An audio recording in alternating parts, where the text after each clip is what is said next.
Anderson is making a great effort to keep his public profile up and to keep his pecker up, despite whinging in Parliament the other day that Reform UK are not being granted any positions on parliamentary committees because the parliamentary committee allocation is based on the number of MPs a party fields in the House, and the leader of the House explained to him very patiently why he would need to have this explained, given the fact that he, unlike the four other members of Reform UK, is a seasoned member of Parliament. I don't understand, and he had a major role in the Conservative Party before defecting to the Reform UK. So I think he was just playing to the gallery there and whinging about the fact that Reform UK has got so many votes nationally, more than the Lib Dems, and yet the Lib Dems get representation on committees and Reform UK doesn't. Meanwhile, he has got involved in fundraising for Lieutenant Colonel Mark Teeton and his and that, I think, is a very good cause. He's spearheaded efforts to raise funds for the officer who was brutally stabbed near his home. And this initiative underscores Anderson's commitment to supporting the military and their families. He endorsed the campaign initiated by GB News presenter Darren Grimes, highlighting the need for financial support during Lieutenant Colonel Teeton's recovery. Anderson's public endorsement on Twitter says, "I will put my hand in my pocket for this one." It not only aims to galvanise public support, but also positions him as a champion.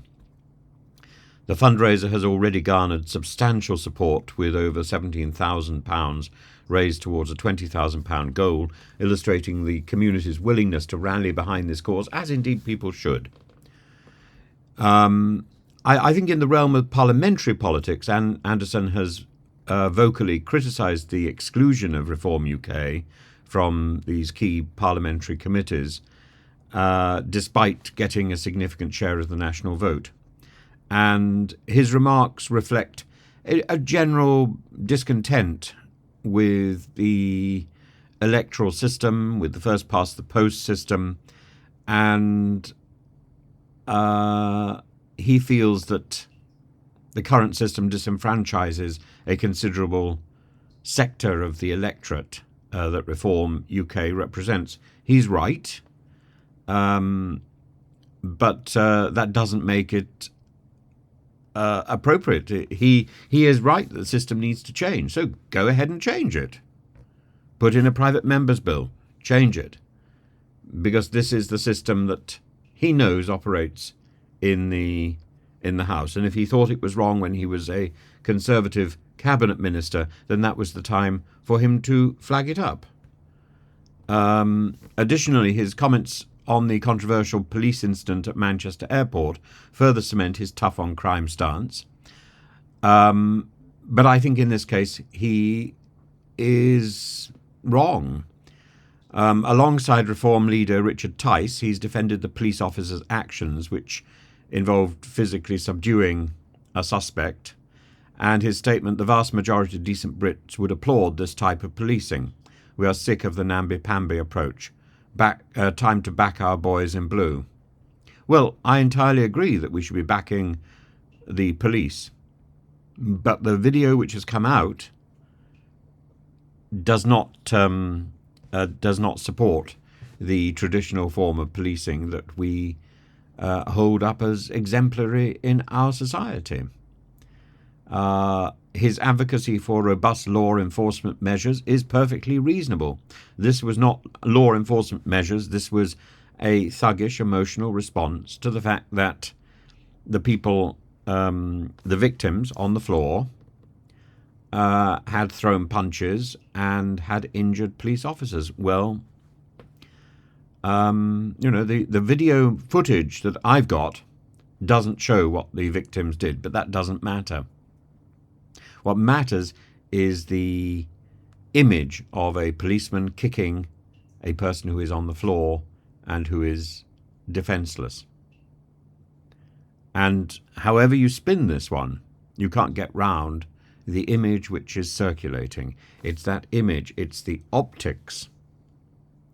Quite apart from whether the policeman exceeded his duty, I think he did, but the optics alone, what message does that send about the police in Britain?